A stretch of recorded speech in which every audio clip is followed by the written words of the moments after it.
ప్రజల భద్రత కోసం ఏపీ ప్రభుత్వం కీలక నిర్ణయం తీసుకుంది. రోడ్లపై సభలు, ర్యాలీలు నిషేధిస్తూ ఉత్తర్వులు జారీ చేసింది. రాష్ట్ర మున్సిపల్ పంచాయతీరాజ్ రోడ్ల మార్జిన్లకు నిబంధన వర్తించనుంది. రాజకీయ పార్టీల కార్యక్రమాలకు ప్రత్యామ్నాయ ప్రదేశాలు ఎంపిక చేయాలని అధికారులను ఆదేశించారు. రోడ్లకు దూరంగా ప్రజలకు ఇబ్బంది లేకుండా ప్రదేశాలను ఎంపిక చేయాలని సూచించారు. ఎంపిక చేసిన ప్రదేశాల్లోనే సభలు, ర్యాలీలు నిర్వహించాలని స్పష్టం చేశారు. అత్యంత అరుదైన సందర్భాల్లో షరతులతో అనుమతి ఇవ్వాలని నిర్ణయించింది ఏపీ సర్కార్. షరతులు ఉల్లంఘిస్తే నిర్వాహకులపై కఠిన చర్యలు తీసుకుంటామని హోంశాఖ హెచ్చరించింది.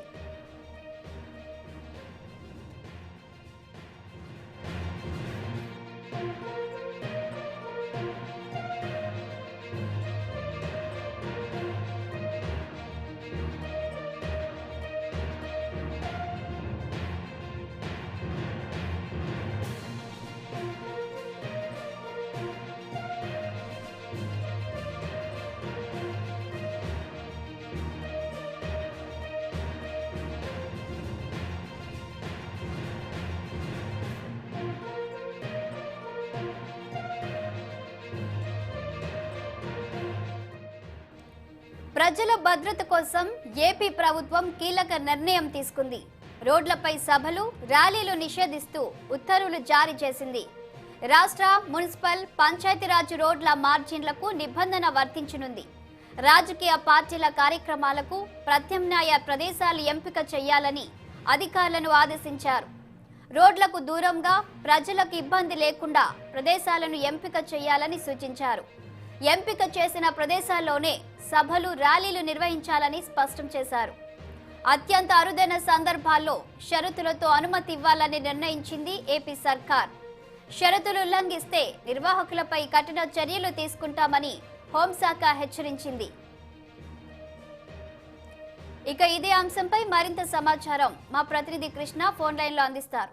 చెప్పండి కృష్ణ, రోడ్లపై సభలు, ర్యాలీలను నిషేధిస్తూ ఏపీ సర్కార్ తీసుకున్న నిర్ణయంపై రాజకీయ పార్టీలు ఏమంటున్నాయి? ఆంధ్రప్రదేశ్ ప్రభుత్వము ఒక సంచలన నిర్ణయం అయితే తీసుకుందని చెప్పాలి. ఏదైతే ఆంధ్రప్రదేశ్ లో గత నెల రోజులుగా జరుగుతున్న వరుస సంఘటనలు, ఇటు నెల్లూరు జిల్లాలో కందుకూరులో జరిగినటువంటి సంఘటన కానీ, గుంటూరులో జరిగిన సంఘటన కానీ, అంటే బహిరంగ సభల్లో వచ్చినటువంటి కార్యకర్తలు ఎవరైతే ఉన్నారో వాళ్ళ యొక్క తొక్కిసలాట్ లో మరణం చెందడం వల్ల రాష్ట్ర ప్రభుత్వం అయితే కీలక నిర్ణయం తీసుకుందని చెప్పాలి. ఏదైతే ఇక నుంచి రాష్ట్ర ప్రభుత్వం ఏదైతే రాజకీయ పార్టీలు ఎవరన్నా కూడా బహిరంగ సభలు కానీ, ర్యాలీలు కానీ పెట్టాలి అంటే తప్పకుండా ఏదైతే జాతీయ రహదారులు కానీ, మున్సిపాలిటీ రహదారులు కానీ, పంచాయతీ రహదారులు కానీ, రాష్ట్ర ప్రభుత్వ రహదారులు కానీ, మార్జిన్ ప్రాంతాల్లో కూడా ఎవరూ కూడా సభలు కానీ, ర్యాలీలు కానీ నిర్వహించకూడదని చెప్పేసి రాష్ట్ర ప్రభుత్వం అయితే ఒక ప్రత్యేకమైన జీవోను అయితే తీసుకొచ్చింది. దీంతో పాటు ఏదైతే సభలు పెట్టాలన్నా, ఏదైనా ర్యాలీలు పెట్టాలన్నా ఒక ప్రత్యేకమైనటువంటి స్థలాలని పరిశోధించాలని చెప్పి అధికారులకు కూడా ఇక రాష్ట్ర హోంశాఖ అయితే జారీ చేసిన పరిస్థితి అయితే మనం చూస్తా ఉన్నాం. ప్రధానంగా 1861 పోలీస్ యాక్ట్ అయితే మళ్ళీ రాష్ట్ర ప్రభుత్వము ప్రయోగిస్తుందని చెప్పాలి.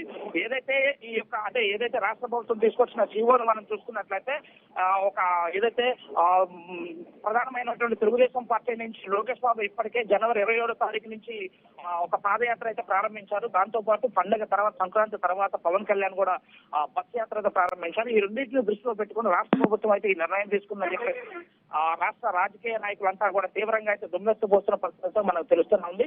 కేవలం ఏంటంటే ఏదైనా సభలు కానీ, ర్యాలీలు కానీ పెట్టాలి అంటే ఒక ప్రత్యేకమైన అనుమతి తీసుకోవాలి. ఆ అనుమతికి పోలీస్ కమిషనర్ కానీ, లేకపోతే జిల్లా ఎస్పీలు కానీ, వారు కానీ ఏదైతే ఎవరైతే సభ నిర్వహిస్తారో ఆ సభ నిర్వహించే వ్యక్తులు పూచికత్తు ఇవ్వాలి. అంటే ఎటువంటి నిర్వహణ ఇస్తున్నారు, ఎంతమంది సభకు వస్తారు, ఎటువంటి ఏర్పాట్లు చేశామని చెప్పేసి లిఖితపూర్వకంగా ఇచ్చినప్పుడు పోలీసు కమిషనర్ సంతృప్తి చెందినప్పుడు మాత్రమే సభలు, ర్యాలీలు పెట్టుకోవాలని చెప్పేసి కూడా ఈ జీవోలో అయితే హోంశాఖ అయితే పేర్కొన్నట్లయితే మనం చూస్తున్నాం. చాలి.